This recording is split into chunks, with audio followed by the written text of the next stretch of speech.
Baik, tema kita yang ketiga adalah untuk apa aku ditebus. Brainstorming dulu kita. Menurut kalian untuk apa kita ditebus ya? Ya, silakan angkat tangan langsung jawab. Ini udah ditebus apa belum ini ya? Sudah ya, jadi untuk apa ditebus?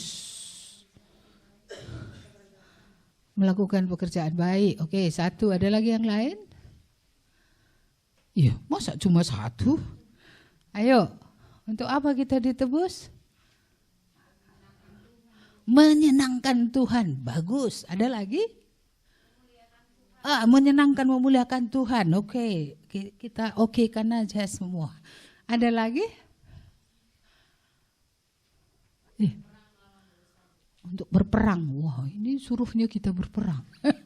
Untuk berperang melawan dosa. Oke, ada benarnya. Gitu ya kan? Kalau dulu kan kita gak berperang. Kita seperti kerbau dicucuk hidung. Kemana ditarik?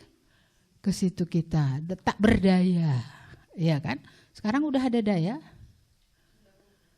Iya, ini jawab sedikit kali. Kurasa yang gak jawab ini masih tak berdaya gitu ya. Aku masih seperti yang dulu gitu ya. Dulu tak berdaya, sekarang juga. Lu gak akan bertobat Iya. Oke, mari kita memulai dari Galatia. Saya mulai dari Galatia dulu ya. Nanti kita sampai kepada yang saudara-saudara sebutkan tadi. Mari kita melihat Galatia pasal yang ketiga, ayat yang ke-13.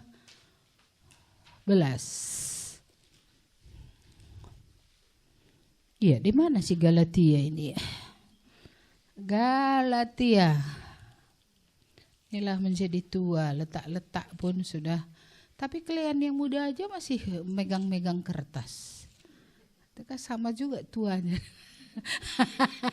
Dengan ibu yang tua ya. Galatia pasal 3 ayat 13. Mari baca bersama-sama ya. Karena ini adalah ayat yang tidak terlalu panjang. Iya, 13 ya. Iya, kita baca sampai ayat 14. 1, 2, iya. Kristus Yesus dari kutuk hukum Taurat dengan jalan menjadi kutuk karena kita. Sebab ada tertulis, terkutuklah orang yang digantung pada kayu salib. Yesus Kristus telah membuat ini supaya di dalam Dia berkat Abraham sampai kepada bangsa-bangsa lain, sehingga oleh iman kita menerima roh yang telah dijanjikan itu. Dari ayat ini apa yang kita dapat? Apa tujuan Tuhan untuk menebus kita? Lepas dari kutuk hukum Taurat. Kalau hari ini kita diperhadapkan kepada 10 hukum Taurat aja ya, kira-kira kita masih terjaring di mana? Masih ingat hukum Taurat yang pertama? Iya, jangan ada Allah lain ya padamu. Di situ masih ada yang terjaring? Adakah berhala kita yang lain? Mungkin bukan lagi iblis, tapi berhala yang lain apa? Handphone ya, game ya. Iya, itu jadi berhala juga ya. Kecil-kecil, lebih kecil dari awak kok dia yang menguasai awak gitu ya. Iya, apa berhala yang lain selain game, online, HP ya? Apa? Pekerjaan pun jadi berhala. Hidup 12 jam untuk pekerjaan. 1 jam sehari pun gak bisa untuk Tuhan. Kalau udah baca firman, amin semua. Alias apa? Ngantuk. Iya, ini pekerjaan ini pun bisa juga rupanya jadi dewa ya. Dewa pekerjaan. Dulu kita mendengar dewa kesuburan, dewa laut. Ini dewa pekerjaan. Pekerjaan sudah menghantui. Jadi kalau gitu gak boleh kita kerja. Tapi itu nanti ya. Oke. Iya. Apalagi perintah Allah sehubungan dengan iya. Oke. Uang. Enggak beruang nih aku tengok kalian. Enggak ada beruang di sini kan. Ada beruang di sini, enggak ada. Tapi yang cinta uang banyak. Kalian tahu yang terikat pada uang itu bukan orang kaya saja. Orang miskin yang mimpi-mimpi uang. Mimpi uang ini juga sama rohanya. Rohnya di dalam itu adalah uang juga gitu. Jadi bisa orang miskin cinta uang, bisa. Ya, kalau orang kaya cinta uang pun bisa juga. Tapi adakah orang kaya nggak cinta uang? Ada juga, memiliki tetapi seperti tidak memiliki. Dan kalau Tuhan minta dia kasih aja, nggak masalah bagi dia. Dia tidak bergantung kepada apa yang menjadi miliknya. Itu berarti orang kaya yang bukan berhalanya uang ya. Tapi orang miskin yang mimpi-mimpinya uang malah masuk berbaring. Ini gimana dibuat supaya tambah sedikit hepengnya. Gitu kan. Nah ini saya rasa jangan-jangan sudah sudah menjadi berhala. Apalagi? Manusia jadi berhala? Oh, pacar jadi berhala. Iya ya. Keinginan ya manusia. Ya memang ada juga orang begitu. Kalau manusia menghargai dia, senang kali dia. Nah, tak pernah seperti yang khotbah pertama itu. Dia bukan mencari perkenanan Tuhan. Pengakuan manusia. Saya dulu pernah di situ. Kalau ada orang yang lebih rohani dari saya menghargai saya senang kali. Tapi ketika dia nggak menghargai saya kecewa kali. Seolah-olah hidup saya bergantung kepada penilaian dia gitu. Sampai sesuatu terjadi yang membuat saya akhirnya berpikir, penilaian siapa yang penting? Penilaian Tuhan atau penilaian manusia? Jadi ada juga memang orang mengandalkan orang yang paling dekat. Kalau yang menikah boleh enggak suaminya jadi berhalanya ya? Ini yang jawab yang enggak kawin. Harus yang jawab yang kawin, sorry ya. Iya. Ada enggak orang kawin di sini yang suaminya bisa menjadi berhala? Oh pernah, oke. Kesaksian mata. Enggak, kesaksian pengalaman ini Ika ya. Iya. Oh hampir-hampir, iya memang. Iya, saya melihat itu memang saya lihat ya. Bagaimana suami atau pernikahan bisa menjadi berhala, anak bisa menjadi berhala. Sehingga kalau dulu belum menikah masih berguna, tapi setelah menikah dia berputar-putar hanya mengurus baju suami, sepatu suami mungkin mau disemir gitu ya. Anak terus, ya seperti itu. 24/7. 24 jam 7 hari seminggu. Berarti apa itu? Dor. Ya, terus anaknya nggak boleh gigit nyamuk sikit saja. Iya, dia sudah gelisah, gugup segala macam hanya karena nyamuk. Iya, kalau sikit saja sakit sudah. Semua orang hepot dibuatnya. Iya kan? Hepot semua orang, hanya demam biasanya anak demam, tumbuh giginya. Iya kan? Tapi itulah, udah hepot dia terus jangan mati nanti nih. Apalagi kalau napasnya pula kan agak terganggu gitu kan. Wah udahlah. Ya ini tanpa disadari bisa dunia yang diciptakan ini itu yang menjadi lebih utama bagi orang daripada pencipta itu sendiri. Ya mari kita kembali ke hukum Taurat tadi. Yang mana kita bisa terjaring? Kalau kuduskan hari Sabat sudah ya. Nggak ada kita nggak ibadah ya kan? Ya, menyebut nama Tuhan sembarangan, nggak ada? Nggak ada. Nggak ada yang jawab. Berarti kalian masih sering ngomong demi Allah gitu, atau demi Tuhan gitu. Jangan memakai nama Tuhan dengan sia-sia, sembarangan. Iya, untuk meyakinkan orang, demi Tuhan. Bahaya ini. Jangan bersumpah demi apapun kata Tuhan ya. Terus dari segi hubungan manusia, terjerat nggak di situ?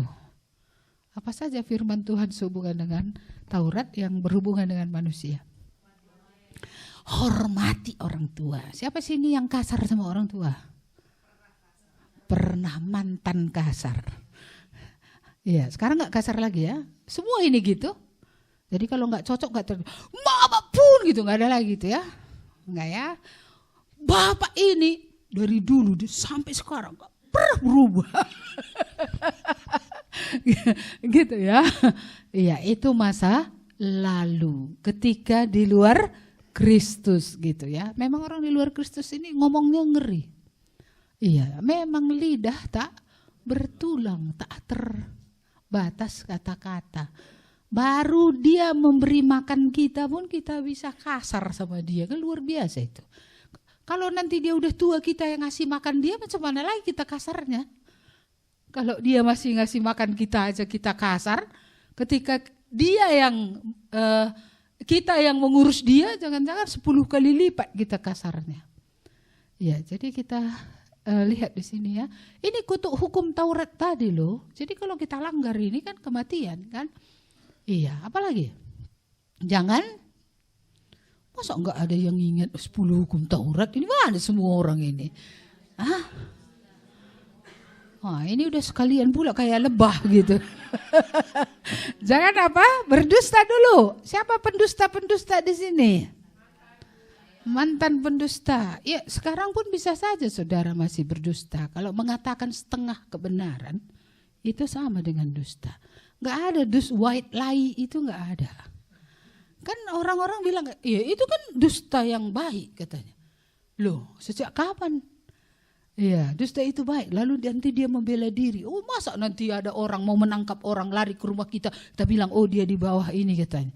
Nah, ini kan pembelaan diri. Pembelaan diri. Iya, jadi kalau kita di dalam konsep saja, dalam pikiran ini sudah kalah, dalam perbuatan akan lebih kalah. Maka sebenarnya pikiran kita ini adalah ajang peperangan. Iya, karena di sini masuk semua. Ketika kuliah masuk semua kan. Yang gak beres-beres pun ajarannya masuk juga semua. Ya kan? Firman Tuhan juga masuk. Rubati dia di dalam. Nah, kayak mana kita memfilter itu? Ya kalau ada firman Tuhan bisa kita filter. Jadi dusta ini berhati-hati ya. Gak ada pula pendusta masuk surga. Gak ada. Loh, kan itu hanya dusta, Bu. Itu kan bukan penyembahan berhala. Itu kan bukan dosa perzinahan, bukan dosa percabulan, itu hanya dusta. Tapi dusta itu sangat dibenci oleh Tuhan. Tidak senang Tuhan dengan dusta. Ya, saya merasa orang seperti Saul itu setengah benar, setengah dusta. Kayak mana ya? Ya kan dia bilang, ketika disuruh dia untuk mengalahkan Amalek itu dan mengenyahkannya gitu ya. Ya, apa kata dia kepada Nabi Samuel? Kami gitu ya sudah melakukan firman Tuhan. Iya, tapi apa kata Samuel? Kenapa masih kudengar suara ternak mengembek-ngembek katanya? Oh, itu gini, Pak Nabi gitu kira-kira pakai bahasa ini ya. Iya, itu kan rakyat yang menyuruh. Itu pun yang gemuk-gemuk dipilih untuk dipersembahkan bagi Tuhan. Coba ini bagaimana? Iya, bagaimana ini? Dia lakukan sebagian, dia tidak lakukan sebagian. Iya. Dan pembelaan dirinya adalah sudah melakukan. Padahal dia melakukannya setengah-setengah. Dia tidak total menumpas Amalek seperti yang diperintahkan oleh Tuhan. Padahal nengok ayamnya pun Tuhan ciga, nengok lembunya pun Tuhan ciga. Tapi si Raja Saul masih senang dengan lembunya. Ya, masih senang dengan ternak-ternak itu. Dan dia mengatasnamakan rakyat, padahal dia yang raja. Kadang-kadang kita yang lebih tua, membela diri, menyalahkan orang yang muda ya. Iya, padahal orang yang muda kan, iya dia di bawah kita gitu loh, di bawah kepemimpinan kita. Tapi kenapa kita menyalahkan orang dan kita membela diri seperti Saul gitu. Ya itu ya, jadi itu tentang dusta. Apa lagi? Jangan mencuri. Mencuri itu mengambil yang bukan haknya ya. Gak pernah ya? Kalau kecil-kecilan pulpen sering kali. Gak pernah kembali ketika dipinjam. Kalau kita bertobat cocok atau enggak ini ya? Apa karena ini kecil? Ya sudahlah, cuma pulpen gitu. Tapi kalau dalam hal kecil kita terbiasa begitu, bagaimana nanti dalam hal besar? Sama saja udah biasa. Ya makanya sendok di gereja hilang semua. Sendok di gereja kita, heran aku. Aku beli kalau nggak salah ya 10 lusin apa 8 lusin gitulah. Hari ini dicari 1 lusin pun nggak ada lagi. Apa ada jemaatku ini makan sendok, kupikir. Kan pasti nggak ada yang makan sendok. Jadi kemana sendoknya? Aku rasa mungkin dia ngebotot. Ngebotot? Bawa makanan gitu maksudku. Entah lupa dia bawa sendok garpunya. Dilihatnya pula sendok garpu gereja ada cocok. Ini pikirnya kan tidak ada maksudnya untuk membawanya. Apa ini dosa kesalahan apa dosa yang sengaja ya. Tapi yang jelas sendok kita hilang. Aku harap setelah retreat ini enggak pun kembali enggak bertambah hilang lah. Tupperware pun begitu, iya kan? Ya mungkin ada makanan sisa pada acara-acara tertentu. Bawa dengan maksud I will return it gitu, ku kembalikan. Tak pernah kembali, enggak pernah. Nah, itu jadi kadang-kadang aku berpikir bertobat ini kayak mana sih gitu kan. Tapi aku pikir lagi masa mau diumumkan dari mimbar sendok sama Tupperware gitu. Ya tapi karena ini kita kelompok khusus ini bolehlah kurasa agak disinggung sedikit. Apakah karena memang kleptomania itu ya kan? Kleptomania tadi. Kalau nggak mencuri dia nggak merasa, padahal dia punya. Ada orang kaya, dia kaya nggak kurang apapun. Tapi kemana pun dia pergi ngambil sesuatu. Ini kurasa belum merdeka ini ya, masih di bawah kutuk ini. Kemana pergi? Pastilah ada sesuatu yang akan dia ambil. Bukan karena dia butuh, enggak. Tapi karena sudah terbiasa. Enggak ada sini kleptomania kan? Iya. Ini bahaya juga ini. Apapun. Sendok lihat sendok ini. Dulu ada aku tahu di gereja itu memang satu kayak gitu. Tapi karena dia udah lama karena kesehatan nggak datang gitu kan. Berarti bukan dia aja. Ini lagi peralatan pertukangan. Saya membeli itu obeng apa segala macam itu 1 tas. Hari ini tinggal tempatnya isinya nggak tahu kemana. Padahal isinya kan apa itu peralatan-peralatan yang kayak gitulah. Apa saja itu? Obeng tang, itu kalian kakak tua entah apalah. Aku nggak tahu apa namanya itu semua. Tapi kadang-kadang aku pikir gini. Apa ada pencuri di sini ya? Atau memang seperti itu tadi niatnya mengembalikan tapi iya karena kurasa udah karena HP ini udah dopaminnya di otak ini udah tinggi gitu jadi nggak berfungsi lagi otak depan ini untuk mengingatkan gitu barangkali atau apa nggak tahulah ya jadi ini ya mari kita kembali jangan mengambil atau mencuri. Jangan mencuri, jangan mengambil milik orang lain yang bukan hak kita. Kenapa sih hati nurani ini nggak nuduh kita ya? Itu kan bukan kamu punya. Asal lihat barang, itu kan bukan kamu punya. Kan aturannya gitu kan? Iya seharusnya gitu loh. Apalagi perempuan minjam baju. Pinjam dulu bajumu ya, cantik kurasa. Kapan kembalinya? Nggak kembali-kembali. Itu namanya minjam atau apa? Itu minta. Minta pun enggak pula. Ini perempuan, laki-laki enggak ada gitu ya. Laki-laki ini mantap-mantap. Baju orang enggak mana mau makainya ya kan, kecuali terpaksa. Ya, apalagi? Jangan berzina. Iya, saya senang dengan perkataan Tuhan Yesus. Barang siapa memandang seorang perempuan dan menginginkannya, walaupun dia belum tidur bersama dengan perempuan itu, menginginkannya saja. Berarti perasaannya sudah dipengaruhi, perasaannya sudah dibangkitkan. Itu sudah dosa. Ya, jadi sesuai dengan pertanyaan anak, kayak mana kalau kita simpati dengan orang? Tengok orang, simpati. Tuhan terima kasih untuk makhluk keren ini. Jagalah hatiku, kan gitu ya kan? Iya, supaya jangan karena keren dia, aku yang berdosa. Iya, terima kasih untuk makhluk cantik yang kau ciptakan Tuhan. Jagalah mataku supaya aku tidak berdosa karena itu. Kalau lihat sekali kan nggak salah. Misalnya lah kita buat contoh paling ekstrim ini. Tukang becak kencing di jalan nampak. Kayak mana kalian berdoa? Pernah berdoa atau enggak? Atau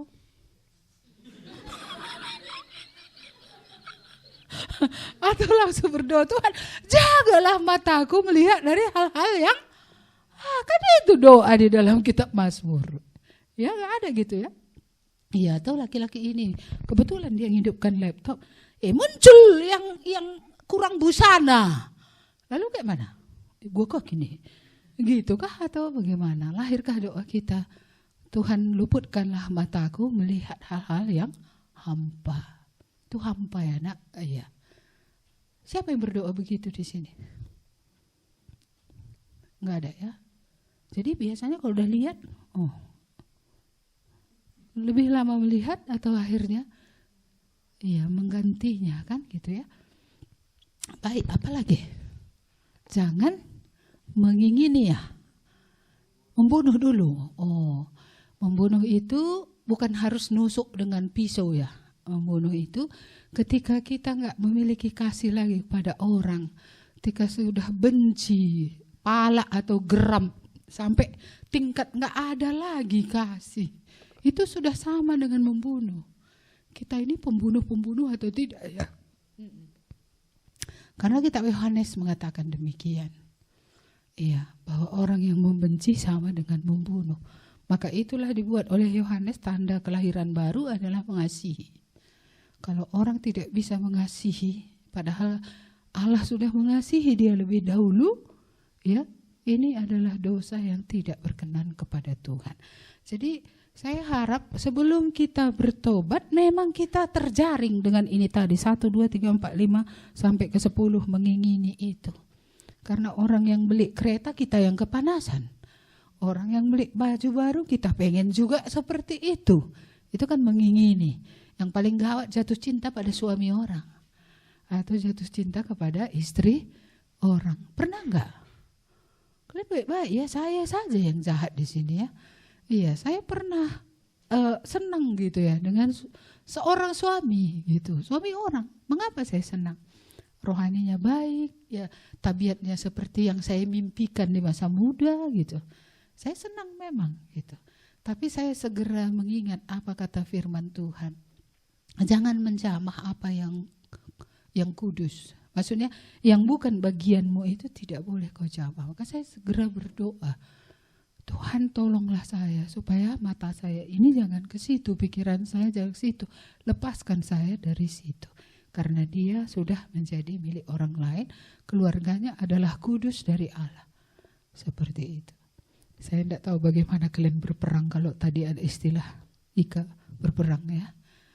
Ya inilah peperangan itu.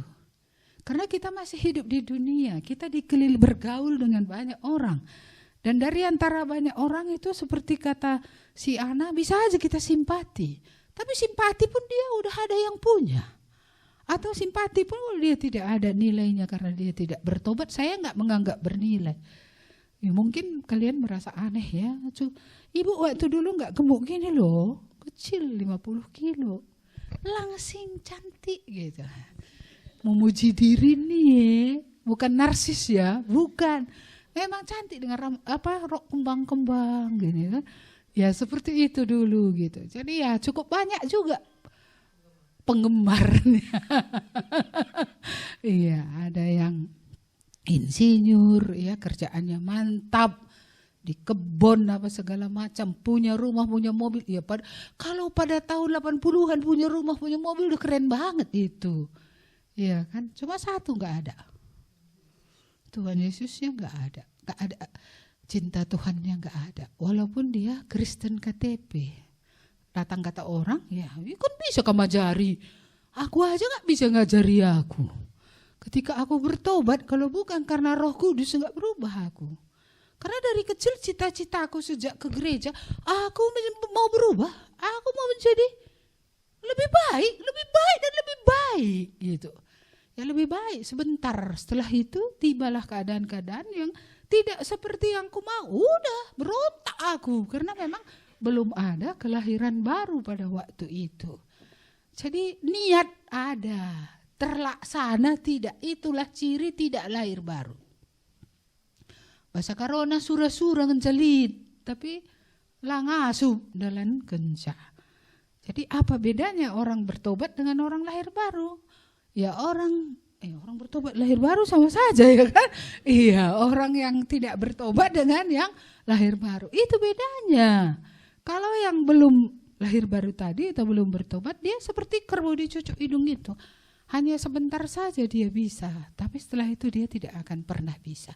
Karena the inside itu, rohnya, hatinya, pusat hidupnya belum berubah. Dan di sana tidak ada bibit ilahi. Jadi firman Tuhan ini tadi berkata, Yesus sudah tergantung di kayu salib.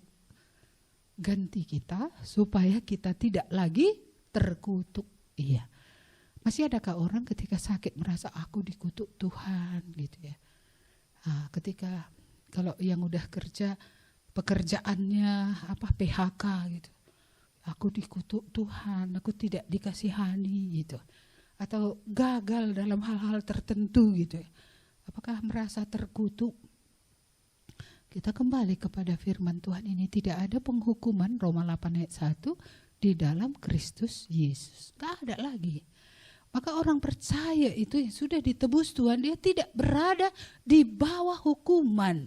Inilah tujuan penebusan itu, supaya kita bisa dimerdekakan dari kutuk itu. Baik dari kutuk yang kita warisi dari nenek moyang kita Adam dan Hawa, yaitu dosa asal itu, di mana kalau bagi laki-laki tidak ada berkat bagi mata pencaharian gitu ya. Baik kepada wanita juga kutuk bahwa bagaimana mereka akan berahi. Berahi ini ngeri bagi wanita. Ya, dulu kupikir laki-laki ini nih lebih begajul daripada perempuan. Tapi setelah belajar kitab Kejadian itu, berahi itu kutuknya bukan pada laki-laki. Iya. Tapi pada perempuan. Berarti berahi perempuan ini serem. Iya, makanya terakhir saya mendengar laporan ada seorang yang, kenapa bisa 40 wanita tidur dengan dia? Iya, dia masih muda loh. Dan dia pernah juga ke gereja. Kenapa bisa 40 wanita? Coba bayangkanlah itu. Berarti kenalan dia di online. Dek, bang, entah 3 kali saja sudah jumpa di satu tempat, barangkali tidur bersama. Inilah ngerinya berahi tadi. Kalau berahi ini tidak diserahkan sama Tuhan, gak punya suami, dia gak punya suami, diajaknya suaminya kan. Dia gak punya suami, lalu di mana dilampiaskannya berahinya itu coba. Iya, maka banyak orang melakukan masturbasi perempuan. Ya walaupun laki-laki juga ada melakukan onani ya. Nah, ini dia. Jadi mari kita belajar. Kristus mati untuk kita, tergantung, terkutuk supaya kita tidak di bawah kutuk. Ya, tidak di bawah kutuk. Adalah kutuk kalau kita kembali lagi kepada hukum Taurat itu. Kembali lagi ke berhala, kembali lagi kepada itu tadi perzinahan, entah itu dalam hati, entah itu di luar dilakukan secara fisik langsung, atau hanya imajinasi, atau itu hanya di dalam pikiran, atau melakukannya dengan bantal atau dengan alat-alat yang lain seperti itu. Tuhan mau kita tidak terkutuk lagi. Orang yang seperti itu terkutuk. Jadi Kristus terkutuk supaya kita lepas dari kutuk itu. Lepas dari akibatnya, yaitu kematian, hukuman selama-lamanya, dan lepas dari kuasa yang menyertai, ya. Karena ada kuasa di balik setiap hukum yang akan mengikat orang. Tapi Kristus datang untuk memerdekakan. Bisa jelas ini poin pertama? Jadi enggak ada kita yang sudah menerima Kristus tetap terkutuk ya, enggak ada. Jadi kalau masih ada yang merasa terkutuk, itu mengapa?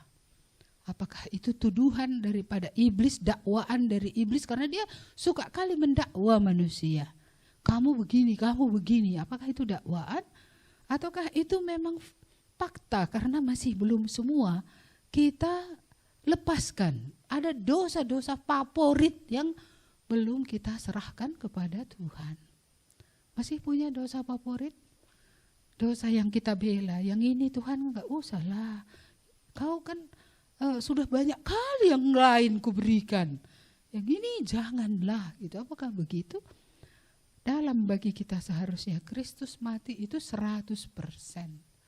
Dia tidak menahan kebaikannya kepada kita. Ya, 10% ditahannya, 90 saja gitu ya yang diberikannya. Tidak. Itulah sebabnya Tuhan tidak mau kurang dari 100%. Tuhan tidak mau. Jadi jangan nanti kamu pikir, percaya saja masuk surga. Iya memang, tapi percaya yang kayak mana? Kalau kepercayaannya tidak bisa memberikan kepada Tuhan seperti Tuhan memberikan semua, kita juga bersedia melepaskan semua, lalu bagaimana itu?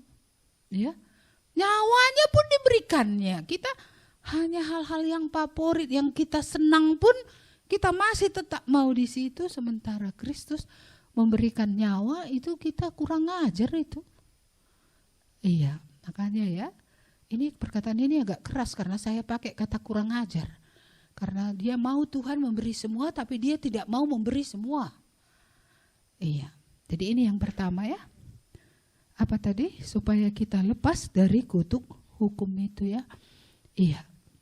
Dan oke, saya rasa ada tadi kalimat lain pada ayat 13 itu. Kristus telah menebus kita dari kutuk hukum Taurat dengan jalan menjadi kutuk karena kita. Oke, ayat 14.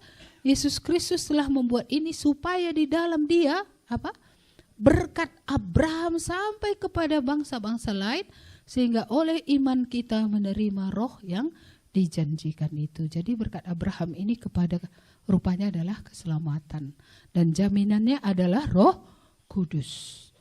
Jadi Roh Kudus itu diberikan kepada bangsa-bangsa yang percaya, dan dialah menjadi jaminan orang ini milik Allah.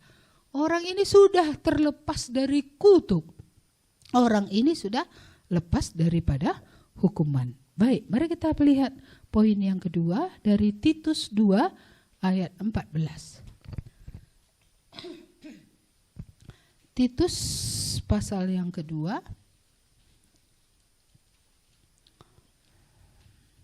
ayat yang ke-14.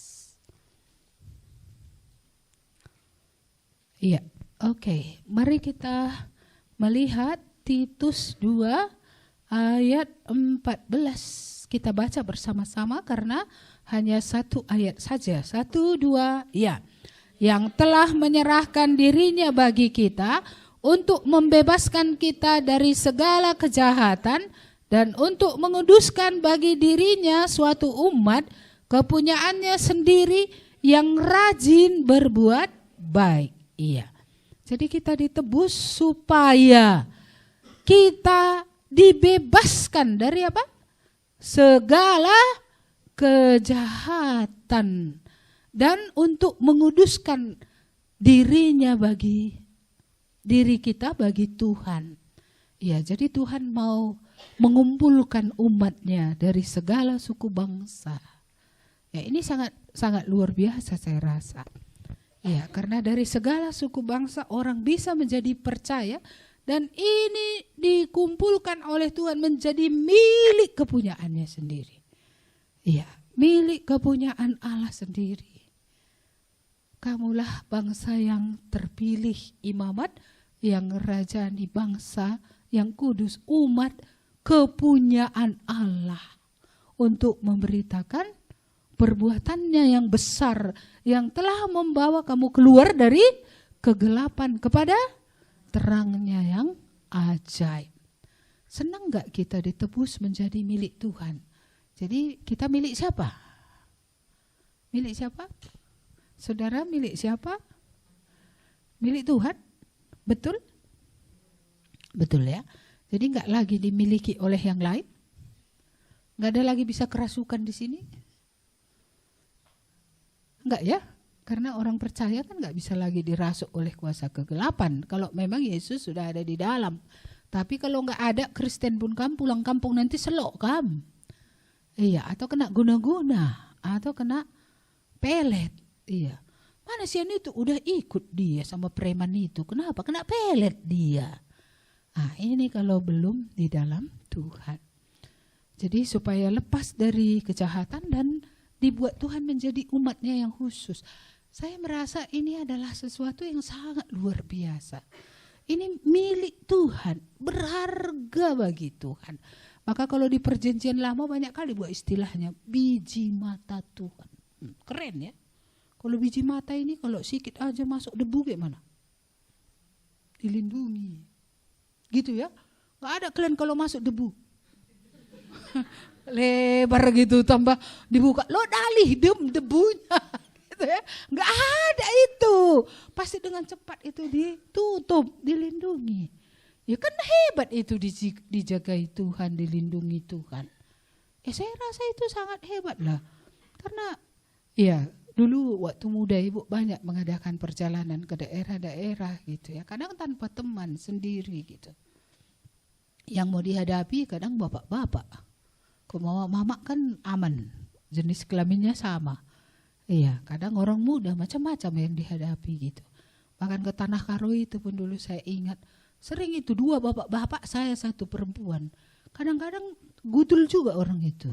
Gudulnya gini, kami 2 bapak-bapak, kamu anak gadis, gak takut kami apa-apai di jalan. Karena zaman dulu gak ada mobil sampai ke lokasi.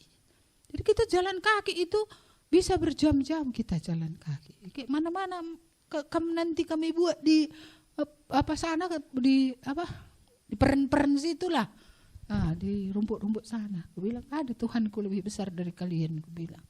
Dan kalau memang kalian punya Tuhan, nggak mungkin kalian punya niat kayak gitu. Kenapa pertanyaan seperti itu muncul? Ini bapak-bapak seperti apa ini? Jangan-jangan otaknya masih kotor, aku bilang. Aku langsung aja ngomong gitu. Tak kotor dengang takal dua pak, aku bilang gitu sama dia kan. Iya seperti itu ya. Jadi perlindungan Tuhan. Waktu di Jerman itu saya tersesat. Saya ini kurang teliti waktu itu. Rumah-rumah di sana mirip semua. Saya lupa menulis nomor rumah yang saya tuju dari gedung pertemuan. Karena sama semua jadi gak tahu lagi lah saya kemana. Lalu saya berdoa, Tuhan saya kok kurang hikmat sekali ini. Aku tulis pun tidak nomor rumahnya sama semua. Jadi gak tahu lagi aku Tuhan. Udah malam, udah jam 9 atau jam 10 malam. Kemana lah aku malam itu coba? Jalan kaki ini loh, jalan kaki. Sendiri. Akhirnya saya berdoa, Tuhan apa yang harus saya lakukan? Balik ke tempat dari mana kamu datang. Balik saya ke gedung pertemuan. Untung masih ada 3 orang lagi tinggal, panitia terakhir. Kalau enggak, saya sudahlah mampa malam itu enggak tahu mau di mana berbaring. Iya, jadi yang 3 orang itulah, saya salah, saya bilang, saya salah memang. Karena saya tak mencatat itu kan salah saya. Jangan pula saya bilang saya benar. Enggak, saya salah. Iya, saya tadi tidak catat gitu. Jadi ya tunggu ya, nanti kami antar. Syukurlah, itulah dibuat Tuhan pertolongan. Jadi untuk mengantar gitu. Jadi akhirnya ibu diantar ke tempat rumah itu. Ya, dan pernah juga kami ke Jerman Timur seperti itu juga. Teman-teman semua naik ke atas. Saya udah mulai waktu itu kaki saya ini kadang-kadang krek-krek gitu. Jadi saya enggak berani naik ke tempat tinggi gitu. Jadi saya tinggal di bawah. Ada orang menghampiri laki-laki. Iya, dia speak English lah. Kamu dari Indonesia, yes. Gitulah. Terus apa dia bilang? Saya punya kapal pesiar. Saya mau ajak kamu ke sana, nanti bertepatan dengan kawan-kawan mau pulang, saya akan drop kamu kemari. Saya pikir gini, ini siapanya saya? Saudara bukan? Orang percaya yang sama dalam kelompok yang sama, bukan? Iya, tapi untunglah saya sudah ditebus. Kalau enggak kan, lumayan nih. Daripada menunggu duduk di sini gitu kan. Mencari untung kan gitu ya. Ini saya enggak. Saya bilang sama dia, sorry I cannot join you gitu. Saya enggak ini. Why gitulah. Dia terus bujuk gitu dan saya tetap tidak mau. Ya, dan terakhir saya bilang, saya Indonesian but I'm Christian. Have you ever heard about Jesus gitu? Pernah dengar Yesus? No, I never heard about it. I think you're Muslim gitulah. Pikirnya saya Muslim. Jadi akhirnya saya cerita Yesus lah sama dia 1 jam. Didengarkannya lah kan, entah dengarkannya entah masuk entah nggak masuk. Pokoknya dengarkannya. Ya, setelah itu tetap saya akan berkunjung ke tempat di mana kamu menginap. Saya akan permisi sama mereka untuk bawa kamu. Iya, ngotot kangen dan itu aku begila. Ngotot kali tuh gitu ya. Ya, tapi hati yang murni itu dijagai Tuhan ya. Makanya saya bilang sama dia, sorry, even though I can give you my address and they can allow you to bring me, to pick me, but I cannot go with you because I don't know you. Gitulah. Jadi akhirnya seperti itu.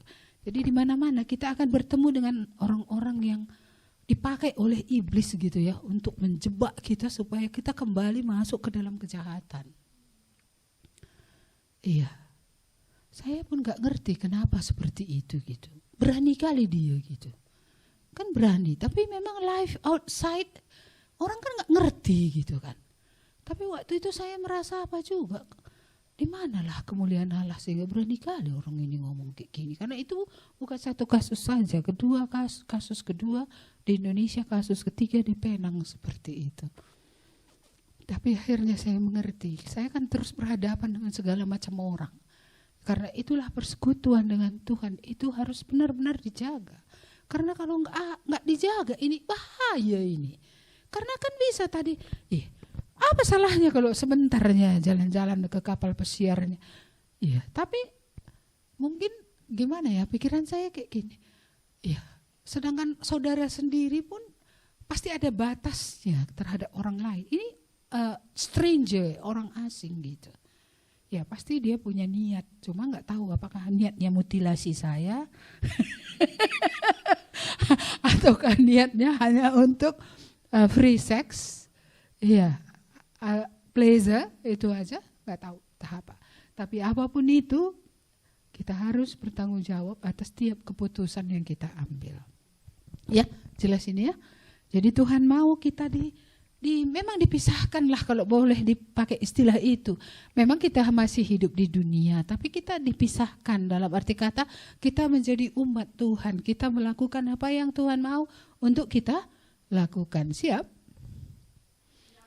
Iya, ini pun enggak banyak juga yang menjawab. Iya. Kurasa orang ini lagi berpikir atau sudah ngantuk? Mana ini? Ada yang udah ngantuk, saya terlalu slow datar. Iya, enggak seperti Pak Perdi ya, ketawa-ketawa gitu. Ya. Baik, mari kita lihat yang ketiga. Iya, ini sudah biasa kalian baca ayatnya, 1 Petrus 1 ayat 18-19.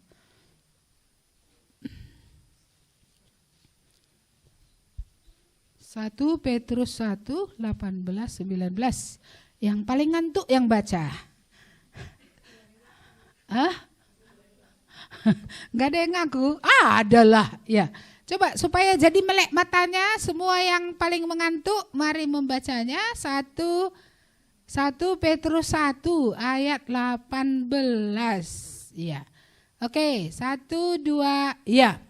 Sebab kamu tahu bahwa kamu telah ditebus dari cara hidupmu yang sia-sia, yang kamu warisi dari nenek moyangmu, itu bukan dengan barang yang fana, bukan pula dengan perak atau emas 19, melainkan dengan darah yang mahal, yaitu darah Kristus yang sama seperti darah anak domba, yang tak bernoda dan tak bercacat. Jadi yang ketiga supaya kita tidak lagi hidup dalam cara hidup yang sia-sia, yang bawa frustrasi. Iya, kalian setuju nggak cara hidup sia-sia itu bawa frustrasi? Gak ada orang di sini. Kenapa kalian setuju? Kenapa setuju? Cara hidup sia-sia itu bawa frustrasi. Ya ini jawaban yang mantap ya karena pengalaman. Kayak mana pengalamannya Bu? Ya ini perlu disaksikan ini bagaimana pengalaman sia-sia ini membawa frustrasi. Ya bisa saja contohnya seperti itu tadi. Pacaran yang gak benar. Ini kan bawa frustrasi. Iya kenapa? Karena habis ciuman merasa berdosa.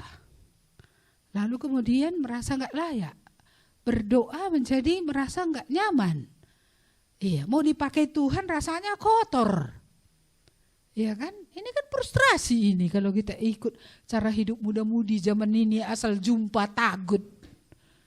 Tahu asal jumpa tagut? Tahu ya?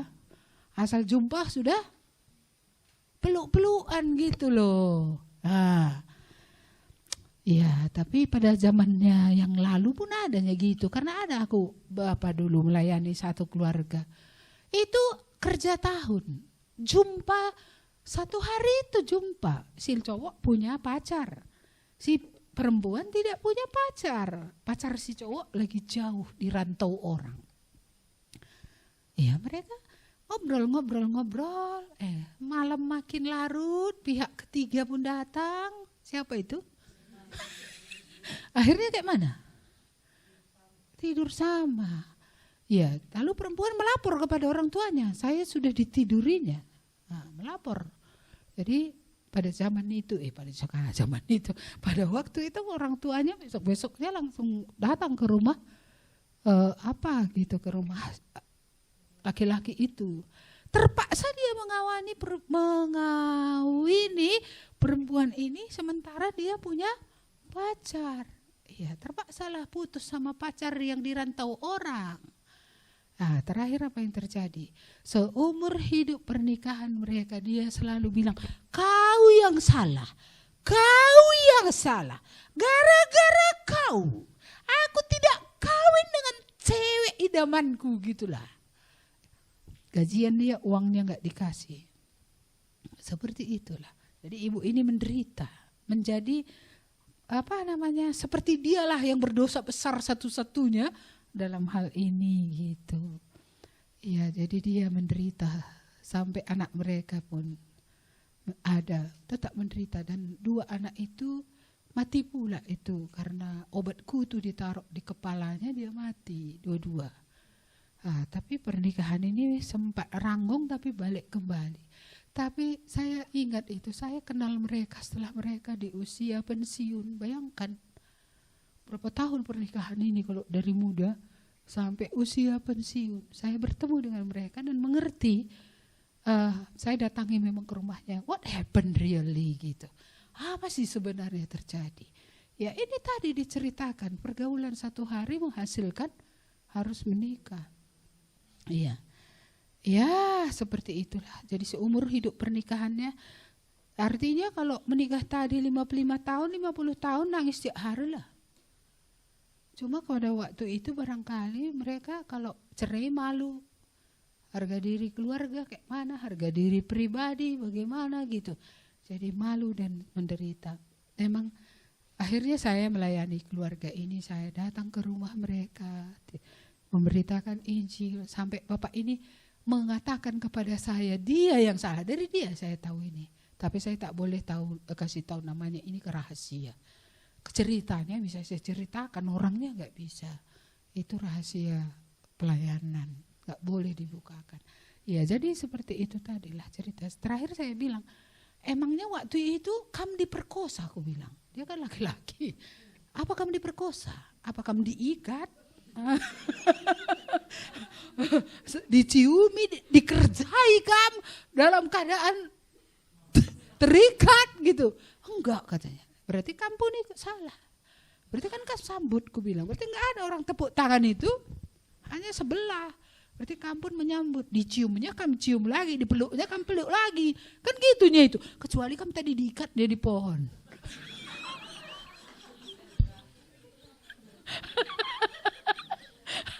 Disandra kamu, dikerjainya kamu, ku bilang. Dibukanya kolor ku bilang gitu.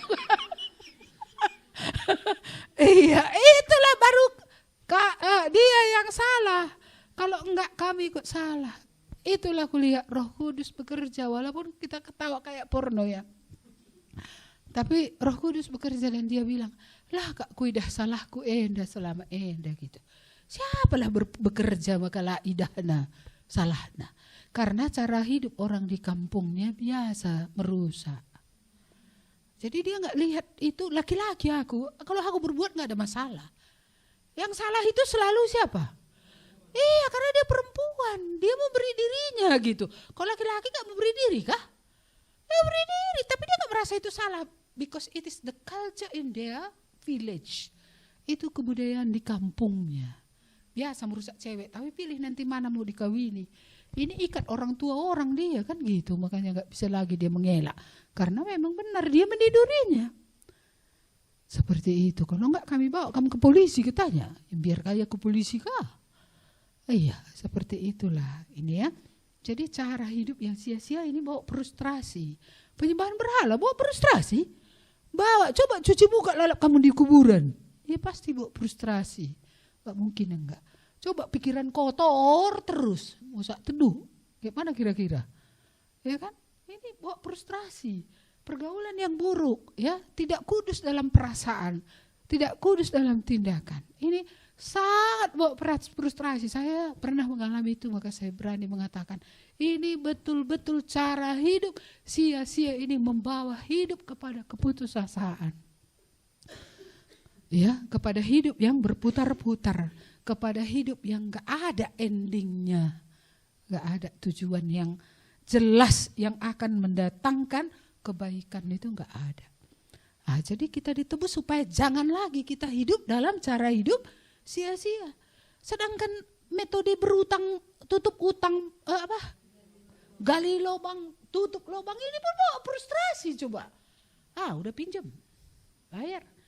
Lalu mikir, kasih perpuluhan atau enggak? Nanti utangku kayak mana? Terakhir enggak memberi bagian Tuhan kepada Tuhan. Terakhir apa yang terjadi? Frustrasi juga, karena tiap kali ada uang habis, tiap kali ada uang nutup, tiap kali nutup. Terakhir enggak ada bekas hidup. Enggak ada apapun yang dihasilkan. Jadi gimana? Frustrasi lah. Frustrasi. Ya, jadi frustrasi ya, gaya hidup lama ini sia-sia ini. Pikiran-pikiran sia-sia, perasaan-perasaan yang tidak dari Tuhan, itu juga sia-sia, gak ada gunanya, hanya merusak. Hanya membuat nama Tuhan tidak mulia lewat hidup kita. Apalagi kalau orang membaca. Kalau diumumkanlah apa yang kita lakukan di hadapan manusia, beranikah kita masih berdiri? Iya, karena itulah saya sendiri dulu, ya, ketika berteman dengan seseorang, saya harus putus dengan dia. Kami sama-sama bertobat karena fisik kami lebih maju daripada rohani kami. Terlalu dekat. Terlalu dekat. Memang awalnya enggak adanya pegang tangan pun enggak, gini pun enggak. Iya, tapi situasi kebersamaan yang sering sama itu, perasaan itu sudah terpengaruh. Dan kami memang enggak melakukan macam-macam, cuma ciuman, tapi merasa tidak kudus. Merasa bahwa kayak mana melayani kayak gini gitu. Ya, dan kami sepakat kami harus berpisah karena ini. Untuk menjaga supaya ada kekudusan seperti itu. Baik, sudah banyak ya. Masih ada waktu. Mari kita teruskan dulu. Roma 8 ayat yang ke-18 sampai ayat yang ke-23. Roma 8. Ayat 18 sampai ayat yang ke-23.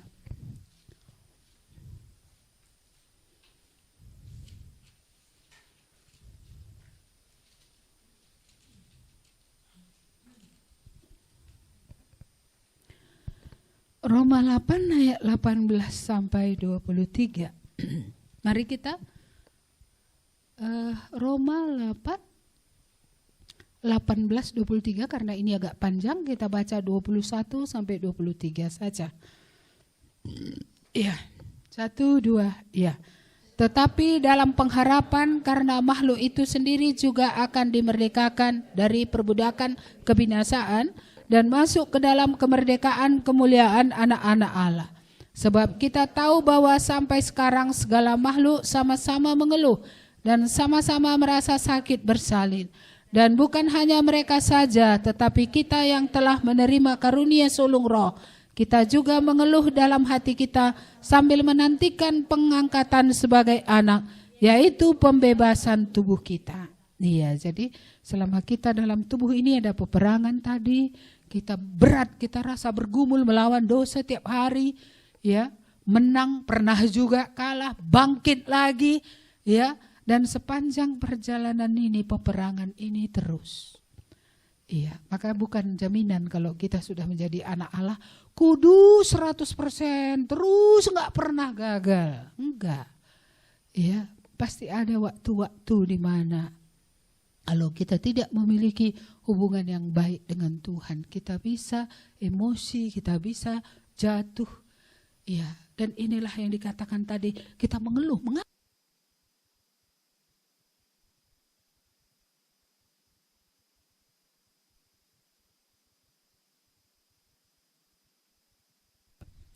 Testing. Ya, mengapa aku sudah percaya tapi jauh dari keserupaan dengan Kristus gitu. Ini kan beban yang berat juga. Karena kita tahu kita sudah anak Allah, tapi mengapa kita tidak menang? Kenapa ada bagian dalam hidup ini kita tidak menang?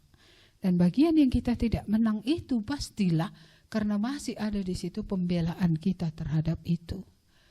Atau kemarahan kita terhadap situasi tertentu.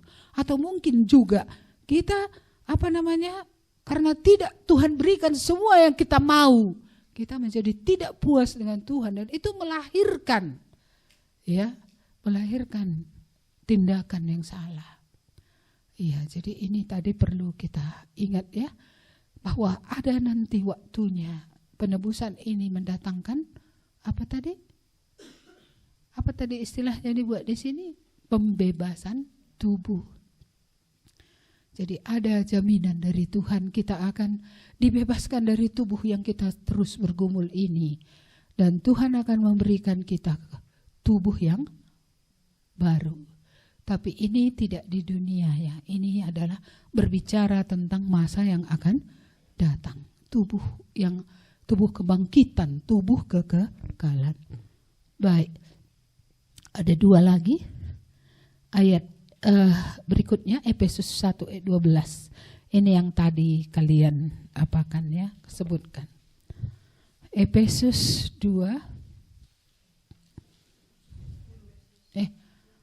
Efesus 2 atau Efesus 1 kah? Mari kita lihat dulu Efesus. Seingat saya Efesus 2 ayat 10. Iya. Ya, berarti ini poin yang lain lagi ini. Efesus pasal yang kedua ayat yang ke-10. Di mana itu ya? Oke.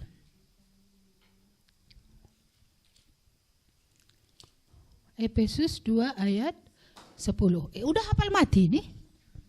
Udah? Iya. Ada lagunya. Karena kita ini buatan Allah, diciptakan dalam Kristus Yesus untuk melakukan pekerjaan baik yang dipersiapkan Allah sebelumnya.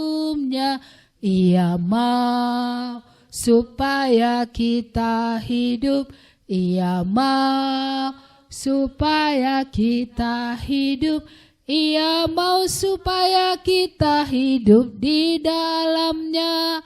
Karena kita ini buatan Allah. Coba nyanyi semua sambil lihat ayatnya. Karena persis sama, sedikit aja di bawah yang diulang. Karena kita ini buatan Allah, diciptakan dalam Kristus Yesus untuk melakukan pekerjaan baik yang dipersiapkan Allah sebelumnya. Ia mau supaya kita hidup, Ia mau supaya kita hidup, Ia mau supaya kita hidup di dalamnya. Karena kita ini buatan Allah. Jadi yang berikutnya adalah melakukan pekerjaan baik yang dipersiapkan Allah sebelumnya. Ini berbicara tentang apa ini ya? Pekerjaan baik. Iya. Kalau dalam sejarah Alkitab, Dulu Adam dan Hawa menjadi apa ya? Apa kerjaannya? Iya, bertani, kan sederhana saja. Anaknya Kain, Habil, Set, apa kerjanya semua ini? Iya, bertani, beternak. Iya, ya. Terus kemudian baru ada lagi nanti tambah pekerjaan lain, pandai emas, tukang kemah, ya kan, pandai besi, pandai kayu, segala macam pekerjaan. Iya, ketika Tuhan sudah membawa umat Israel keluar dari Mesir ke tanah perjanjian, di sana sudah berbagai pekerjaan daripada umat itu. Tapi dari antara 12 suku itu ada satu di antara mereka, suku Lewi. Suku Lewi ini ketika pembagian tanah di Israel, mereka tidak diberi pembagian tanah, hanya diberi tempat di mana mereka akan tinggal. Dan memelihara hewan-hewan yang akan dipersembahkan. Karena kadang hewan itu sudah dipersembahkan kan harus ditunggu dulu. Ada yang ditunggu selama 14 hari. Ini berpenyakit nanti sehat atau enggak sehat gitu. Jadi ada lahan diberikan untuk hewan-hewan yang akan dipersembahkan. Jadi 12 suku, 11 suku mengerjakan seluruh bidang pekerjaan yang lain. Hanya satu suku saja yang bekerja di bait Allah. Prinsip yang sama juga berlaku di Perjanjian Baru. Ada panggilan untuk bekerja, tapi ada juga panggilan sebagai orang Lewi ini. Itu yang dikatakan dalam Efesus juga itu ya. Coba Efesus 4 ayat 11.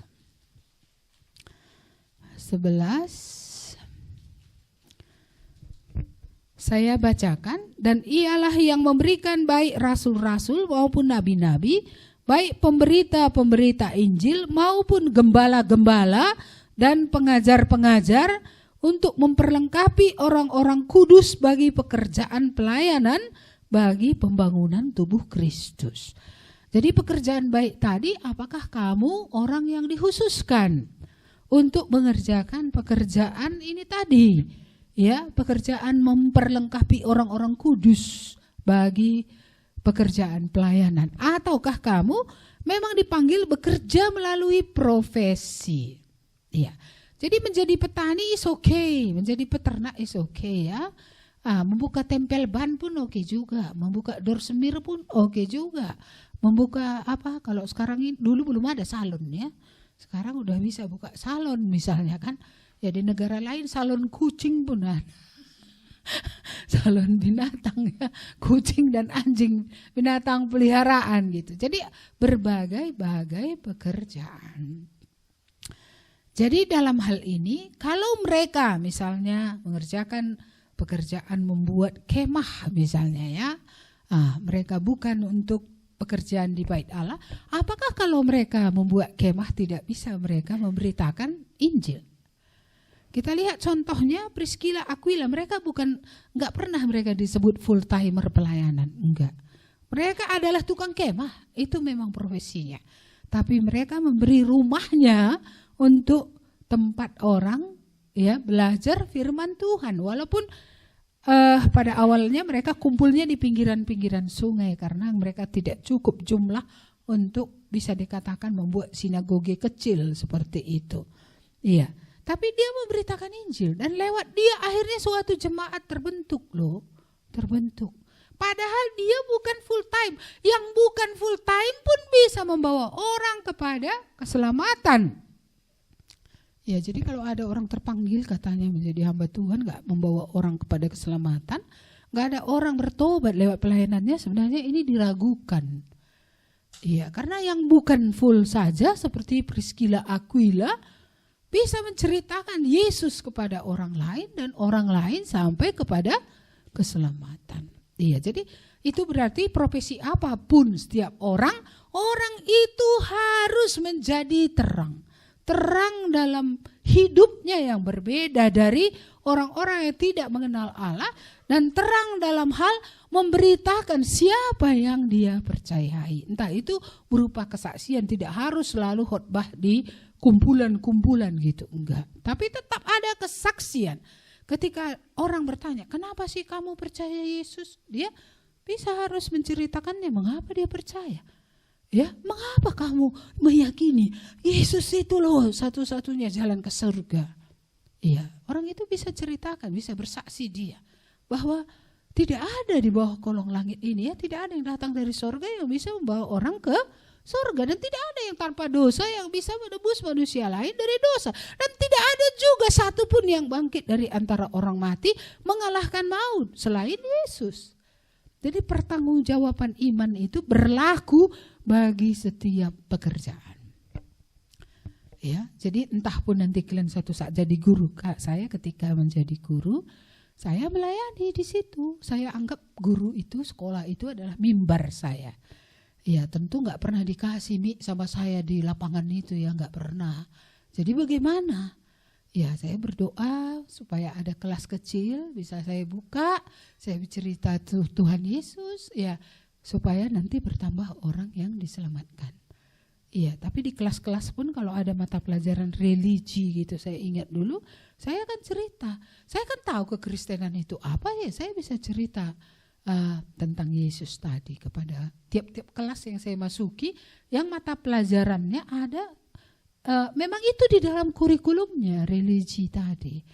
Ya, jadi saya menjelaskan tentang mengapa saya memilih religi, walaupun mereka menyebutnya religi, kepercayaan, tapi bagi saya itu bukan sekedar kepercayaan, karena ini berbicara tentang pribadi, satu pribadi Yesus yang datang dari sorga, yang mati di kayu salib, yang mengalahkan maut, yang kembali ke sorga. Karena agama kan bukankah tidak pernah menyelamatkan, tetapi Yesus yang menyelamatkan karena dia dari sorga, dia tanpa dosa, dia mengalahkan kematian. Ya itu nilai lebihnya, sehingga mengapa saya ikut dia. Nah, ini alasan saya ikut dia. Nenek saya hebat juga dulu perdukunannya, tapi setelah dikubur saya tunggu-tunggu, gak keluar-keluar dia. Tapi Yesus itu bangkit dari antara orang mati. Iya. Jadi ada pekerjaan baik ya nak ya, yang sudah disiapkan siapa? Tuhan. Iya. Dan ia mau kita hidup di situ kapan? Setelah mati. Berarti masih bangun kalian.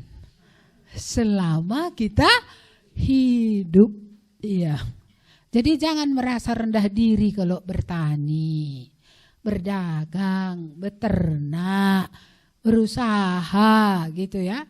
Iya, entah itu buka laundry, buka salon. Malulah kalau apa? Enggak bekerja, baru malu. Karena enggak bekerja tapi minta makan tiap hari, ya itu malu. Makanya orang-orang yang masih tinggal di rumah orang tuanya, kalau kita belum bisa bekerja menghasilkan uang dari luar, kerja di dalam supaya kita tidak malu makan. Ini nyapu pun kamu enggak, nyuci baju pun mau memadu pula, minta makan lagi kamu sudah tinggi loh, 1,60 meter 50 gitu ya kan, nggak cocok. Iya, tapi ada orang harus di balik meja baru rasanya kerja. Ini yang paling gawat lagi. Emangnya apa kelebihannya ada mejanya tuh? Enggak. Iya, karena kan kalau di balik meja berdasi, ya kan? Lalu ruangannya pakai apa? Air condition, gitu ya kan? Iya, kalau di luar AC juga, tapi AC alam, lebih apa? Lebih sehat. Iya, tapi AC rumah itu AC apa mana sehat itu? Coba nggak dibuka-buka jendelanya, nggak ada pula jendelanya kan? Udaranya pun berputar-putar, udara kotor ke udara kotor. Apalagi kalau nggak rajin pula cuci AC. Kalau tiap hari harus dipakai ya 6 bulan paling lama itu harus cuci AC. Kalau nggak dicuci nggak ada gunanya, sakit paru-paru nanti lama-lama. Ya seperti itu ya. Jadi jangan merasa rendah diri, pekerjaan apapun yang dipercayakan Tuhan. Ada juga orang konsepnya salah, jadi pendeta baru terhormat. Kalau jadi petani gak terhormat gitu. Ya kan? Misionari dikirim ke luar negeri atau ke suku di Papua sampai dimakan orang. Baru terhormat. Enggak. Pekerjaan apapun yang kita kerjakan, kalau itu pekerjaan baik yang Tuhan siapkan sebelumnya, itulah yang baik untuk kita. Tidak semua orang tadi menjadi rasul, tidak semua orang menjadi pemberita Injil dalam arti kata evangelis khusus gitu ya, misionari. Tidak semua orang juga menjadi pengajar, tidak semua orang jadi gembala kayak ibu. Ibu pada dasarnya tidak punya karunia gembala. Ibu sebenarnya karunianya adalah penginjilan. Kemanapun aku pergi pasti ada orang bertobat. Situlah aku tahu, itulah karuniaku. Kalau di sini orang bertobat, di sana nggak bertobat, itu nggak yakin juga aku itu karunianya memang karunia rasul atau karunia penginjilan. Rasul-rasul hari ini nggak ada karunia rasul membuka daerah baru, itu masih ada ya. Tapi rasulnya nggak ada lagi, cukuplah yang sudah dipilih Tuhan, murid-muridnya yang 11-12 dengan Matias itu rasul. Tapi kalau hari ini ada orang membuka daerah baru atau pelayanan ke daerah yang masih dalam gelap, semua di situ setanan atau semua di situ masih hidup dalam dosa, karunia rasul namanya, tapi bukan rasul dia. Ya, seperti itu. Jadi kalian masing-masing yang sudah bertobat harus mencari apa pekerjaan Tuhan ke depan untuk kalian. Doakan juga dari sekarang. Bagi yang masih baru kuliah, masih sekolah lah, sekolah, kuliah didoakan dari sekarang. Tapi kalau yang sudah mulai tamat dia memang harus mencari wajah Tuhan dengan serius. Apa memang pekerjaan yang disiapkan oleh Tuhan. Karena biasanya Tuhan memanggil orang, dia akan memperlengkapi orang itu dengan kualitas. Kalau memang Tuhan manggil dia untuk bertani, pasti dia gak takut cacing. Kalau sempat petani dia, asal pegang tanah kan alergi. Mana mungkin karunianya apa? Bertani, karena jari-jarinya pun alergi asal megang tanah. Itu gak mungkin. Karunia peternak pasti diajari Tuhan. Oh, ini begini buat, mandikan dia supaya gendut dia. Kan gitu ya kan? Iya, karena ternak ini kalau nggak mandi nggak ada tambah gemuk, nggak sehat juga, sama juga kayaknya aku lihat itu kayak manusia. Kalau nggak mandi, waduh gawat darurat. Iya, babi kami dulu sering mandi cepat besar. Iya. Karena kalau dia mandi dia suka tidur, kalau si penidur itu pasti gemuk. Iya, maka siapa di sini yang gemuk-gemuk ini pasti tukang tidur. Tidurnya nyenyak gitu. Selain tidur dia pasti suka makan. Iya. 1 piring cukup. Ini kalorinya sudah 450 kalori. Cukup gitu kan? Atau katakanlah 550 kalori. Ini enggak. 2 piring sekali makan sudah 1000 kalori. Iya, gawat tarigan. Padahal kebutuhan tubuh kita nggak sampai 2000 kalori kalau mau sedang-sedang atau slim. Iya, kalau kita mau sedang-sedang, ya berat ideal itu harus di bawahnya ya, nggak 550 kalori. Jangan marah sama yang gemuk, saya pengalaman. Iya, itulah. Karena saya juga dari situ gitu ya kan. Iya, makanya terkena penyakit diabetes. Setelah kena lebih parah lagi. Karena orang yang diabetes itu ciri khasnya adalah lapar terus. Asal bangun lapar. Kan udah kayak babi. Asal bangun makan. Selain makan kerja. Kalau nggak kerja tidur coba. Memang kayak babi betul lah. Iya. Kira-kira mengapa ada perdebatan di belakang? Nanti kalau mau bertanya nanti ya, kita lanjut dulu ya. Iya, jadi ada pekerjaan baik yang Tuhan persiapkan. Dan dia akan berikan kita kemampuan kalau itu memang bagian kita. Tadinya gak ada, bisa saja. Saya dulu karunia mengusir setan itu saya gak ada. Dan saya bukan dari orang yang banyak kali terlibat. Terlibat sih, tapi terlibatnya makan cimpa, pergi kuburan gitu kan gak termasuk dalam gitu, nggak berurusan langsung dengan dunia roh itu gitu. Tapi ketika ada orang kerasukan, saya mengingat firman itu, tanda-tanda ini menyertai orang-orang percaya, mereka akan mengusir setan. Saya coba aja, saya tes, ini firman Tuhan jadi enggak ya? Ya saya nggak teriak-teriak kayak orang, ya nggak perlu. Itu setan nggak budek loh, nggak budek. Jadi nggak pala perlu seperti itu kali. Karena ada orang saking ketakutannya dia. Untuk meyakinkan dirinya dia teriak-teriak gitu karena takutnya dia. Iya. Tapi kalau dengan confidence, dengan yakin firman Tuhan itu benar ya, dalam nama Yesus keluar gitu aja, keluarnya itu. Iya, paling nanti ada yang nanya dia. Ada yang pernah saya layani gitu, dia bilang, aku mau nari dulu baru pergi gitu. Kayak mana pula menjawab ini pikirku. Apa dia diizinkan menari dulu baru pergi? Iya, waktu itu saya hanya bilang, gak ada waktu menunggu kau menari, sekarang aja kau pergi dalam nama Yesus gitu. Dia keluar gitu. Ada yang bilang, aku gini-gini dulu katanya. Roh yang dalam dia itu kayak ular gitu ya. Iya, jadi itu paling gawat lagi kalau kita kasih dia makan gini, ayo makan. Makan, dia makan, kalau kita rebus telur 10, 2 menit habis semua itu. Rupanya ular makan telur ya. Iya, jadi seperti itu. Jadi itulah yang kawan saya, belum datang saya, dia duluan. Iya, mereka jadi kejar-kejaran di sekeliling meja itu. Yang mana yang mau usir yang mana ini kan? Seperti itu gitu. Jadi saya datang, saya bingung. Ngapain lari-lari keliling meja? Duduk dalam nama Tuhan Yesus, kamu juga duduk. Saya bilang sama yang setanan itu. Dia duduk. Iya. Jadi waktu makan itulah akhirnya saya mengerti. Ketika dia dibiarkan makan telur itu dia tambah kuat gitu. Jadi akhirnya saya bilang stop makan telur. Dalam nama Yesus stop gitu. Ya itu tadilah. Akhirnya saya tidak tahu berapa banyak setan yang dalam dia. Tapi akhirnya semua keluar. Iya, waktu itu dia sudah tua. Dia nyanyi lagu Karol dia nyanyi. Apa katanya? Cipera salah gundi, rimo malam ikan di bata, mesra pun ibas pertibi, rate malam ibas surga. Jadi dia akhirnya mau meninggalkan seluruh kuasa gelapnya itu.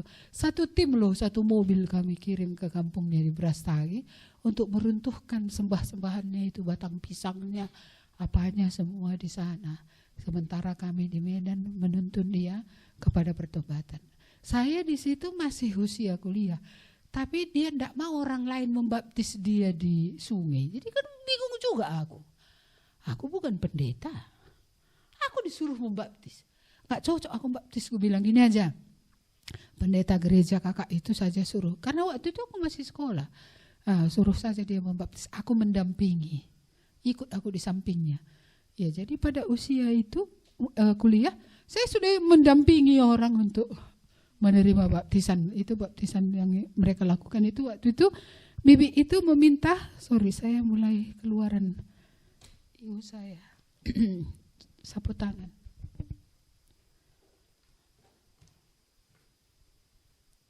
Dua-dua aja taruh di atas.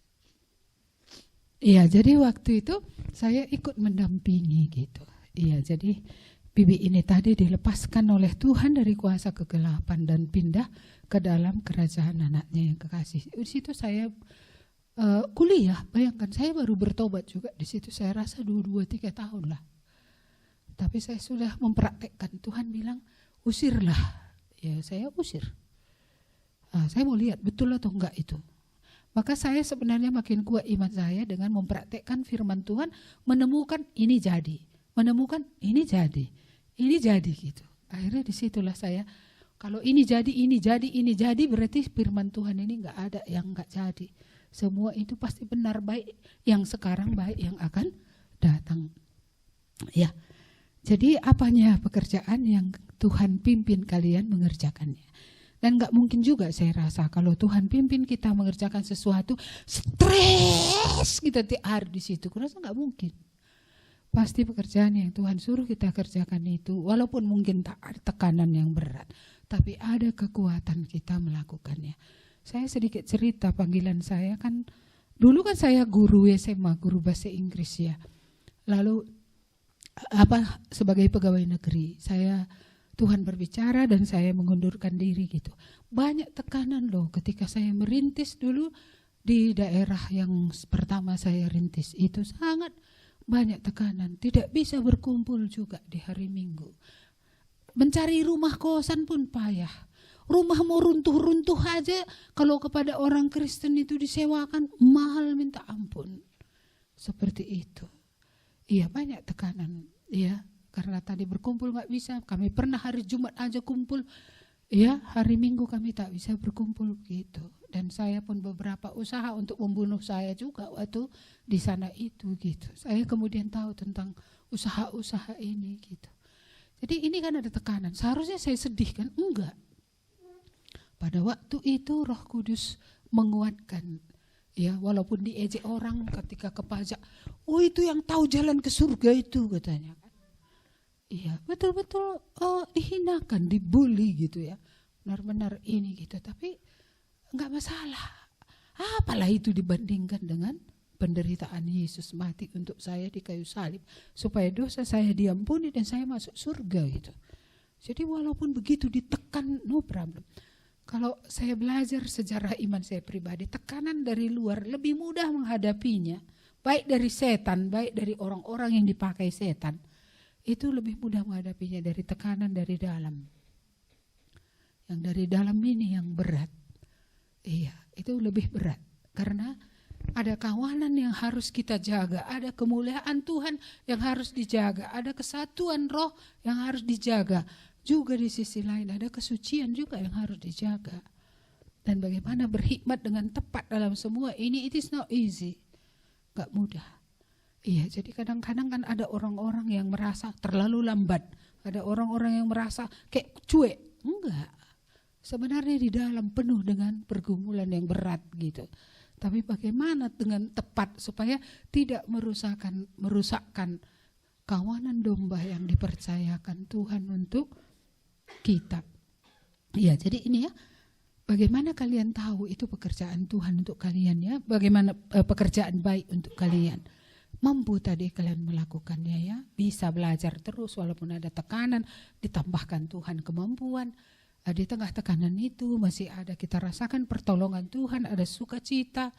Ya, baik kemauan, baik kerelaan juga datangnya dari Tuhan. Jadi enggak ada juga dengan terpaksa mengerjakan itu. Iya, dan kalau kita terpanggil secara khusus, tentu ada bukti-buktinya. Apa buktinya?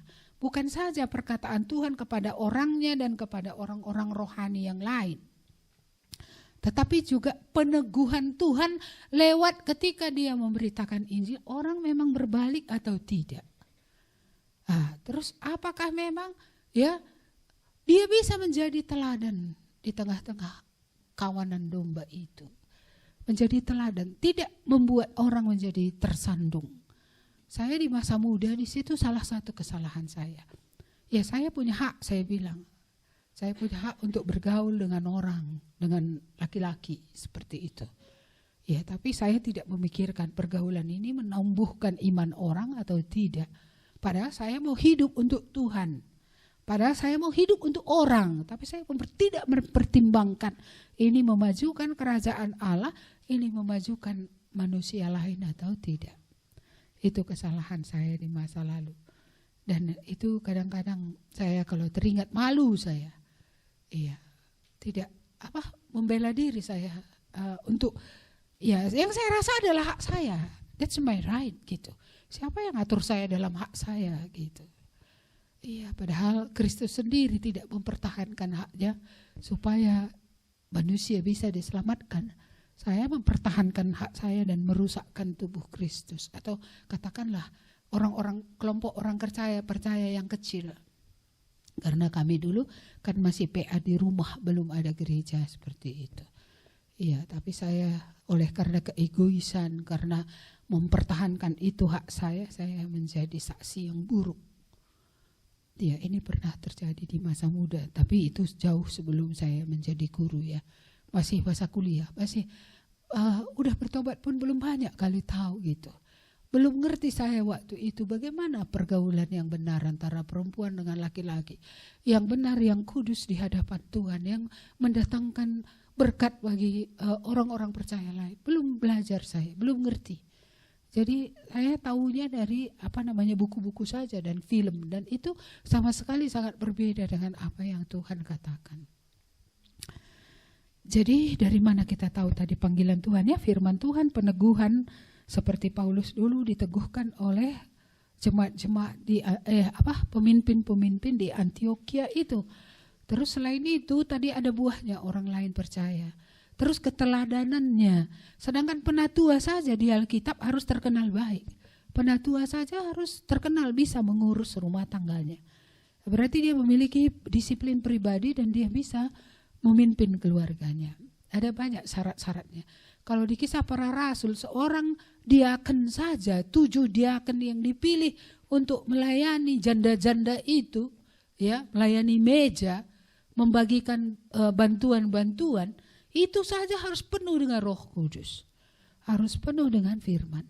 Tapi walaupun mereka diaken, Filipus salah satu memberitakan Injil juga, dan kita tahu bagaimana dia membawa KKR ya, dan banyak orang bertobat, dan kemudian di tengah kemenangan yang begitu besar Tuhan membawa dia melayani sida-sida dari Ethiopia, sehingga tanah Ethiopia lewat sida-sida ini menerima Injil. Iya, jadi kalau saya ingat itu sejarah waktu saya pergi ke Ethiopia, saya teringat sejarah itu, dan ada museum di sana menceritakan tentang bagaimana orang Ethiopia yang dulu pergi ke Yerusalem untuk mencari Tuhan. Iya, dan Filipus bertemu dengan dia bertobat, dia dibaptiskan di sungai itu. Ya, lalu kemudian dia Filipus lenyap, pergi ke tempat yang lain, dan dia kembali ke negerinya, dan di sana dia ceritakan semua yang dia dapat tentang Tuhan, terutama kitab Nabi Yesaya yang dia sedang baca di kereta itu ketika dia sedang bertemu dengan Filipus.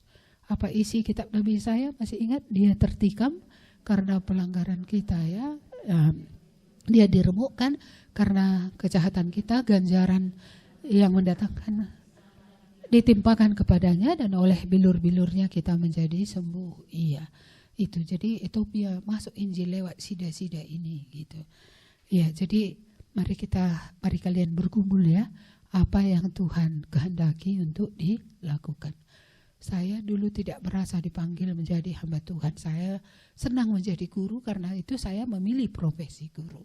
Tapi di tengah perjalanan saya sebagai guru, saya memberitakan Injil dalam profesi itu. Sehingga belum pun saya menjadi hamba Tuhan, sudah cukup banyak orang yang diselamatkan. Baik melalui pelayanan pribadi, baik melalui pelayanan kelompok di kelas, baik melalui camp-camp yang kami buat. Ada 10 kali dulu kami buat camp di tempat di mana saya ditempatkan oleh pemerintah dulu menjadi guru. Sampai Tuhan bicara, tinggalkanlah pekerjaan ini. Kalau dulu tongkatmu adalah pekerjaan ini, saranamu. Sekarang aku mau engkau hanya berbicara. Ya, dan Tuhan menyuruh saya untuk berbicara, dan saya meninggalkan tongkat itu, meninggalkan pekerjaan itu untuk melayani Tuhan. Walaupun saya tahu ya akan lebih berat kalau menjadi hamba Tuhan, merintis pelayanan yang belum ada orang percaya yang serius di tempat itu. Itu sangat berat, gak ada kawan bekerja, kawan berdoa pun gak ada. Tapi Tuhan telah menguatkan. Maka saya sangat dalam mengerti Yesus sendiri ada beban-beban pribadi yang tidak bisa dia dipikul bersama dengan orang lain. Ketika dia ingin itu dipikul bersama dengan murid-muridnya yang 3 yang istimewa, mereka semua tertidur. Jadi dia ada hal yang memang dia harus pikul sendiri. Sebagai hamba Tuhan saya mengerti ada hal yang tidak akan ada orang lain yang bisa pikul ini bersama. Makanya tidak semua hamba Tuhan harus membukakan segala hal kepada jemaat, terutama yang kita tahu ini tak bisa dipikul bersama. Tidak sanggup mereka memikulnya. Bahkan majelis pun kadang-kadang tidak sanggup sampai di situ memikulnya. Maka saya kadang gak share dengan mereka. Saya sendiri dengan lutut ini di hadapan Tuhan berkumpul gitu gimana. Ya, jadi pekerjaan apapun sebenarnya baik menurut Tuhan ya. Dan setiap pekerjaan juga punya kesulitannya sendiri, tantangannya sendiri, punya kemuliaannya sendiri, ya, punya hal-hal yang sulit kadang-kadang, tapi juga ada hal-hal yang membuat sukacita, hal-hal yang membuat menjadi bersyukur seperti itu. Iya. Jadi ini yang terakhir, mari kita masuk yang terakhir sebelum masuk ke tanya jawab. Mari kita lihat Kalau tadi sudah kita bilang Efesus 1 ayat 12, apa sih isinya itu? Mari kita lihat sebentar ya. Apa sih Efesus 1 ayat 12? Iya. Efesus 1:12. Mari kita baca bersama-sama. 1, 2, ya. Supaya kami yang sebelumnya telah menaruh harapan pada Kristus boleh menjadi puji-pujian bagi kemuliaan-Nya. Jadi saya rasa kita ditebus untuk menjadi puji-pujian bagi kemuliaan-Nya. Ini yang terakhir ya. Menjadi puji-pujian bagi kemuliaan-Nya. Iya. Coba kita akhiri dengan Wahyu pasal 5 ayat 9 dan 10. Kitab Wahyu itu terakhir.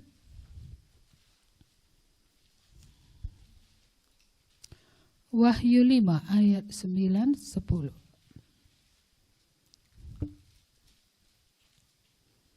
Dapat?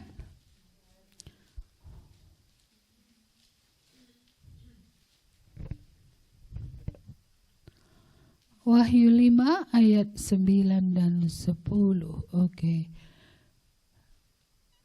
Iya. Kita baca sama-sama. 1, 2, ya. Dan mereka menyanyikan suatu nyanyian baru, katanya, Engkau layak menerima gulungan kitab itu dan membuka materai-materainya. Karena engkau telah disembelih dan dengan darahmu engkau telah membeli mereka bagi Allah. Dari tiap-tiap suku dan bahasa dan kaum dan bangsa. Dan engkau telah membuat mereka menjadi suatu kerajaan dan menjadi imam-imam bagi Allah kita. Dan mereka akan memerintah sebagai raja di bumi. Iya, jadi kita melihat tadi di sini bagaimana orang-orang percaya itu mengeluh-elukan Yesus ya. Bahwa Yesuslah yang layak membuka materai yang isinya adalah seluruh sejarah umat manusia. Mulai dari penciptaan sampai nanti kerajaan sorga. Ya, dan di sini dikatakan bahwa Tuhan itulah yang menyelamatkan tadi, menjadikan orang percaya suatu kerajaan, menjadikan mereka juga imam-imam bagi Allah. Dan pada waktunya nanti akan memerintah sebagai raja di bumi. Ini di bumi yang mana? Saya rasa bukan di bumi yang ini, tapi di bumi yang akan datang. Iya, jadi kita ditebus supaya menjadi kemuliaan bagi nama Tuhan. Supaya kita memberi kemuliaan bagi nama Tuhan. Mengagungkan Allah kita di bumi ini. Mengagungkan Allah kita sampai kepada kekekalan.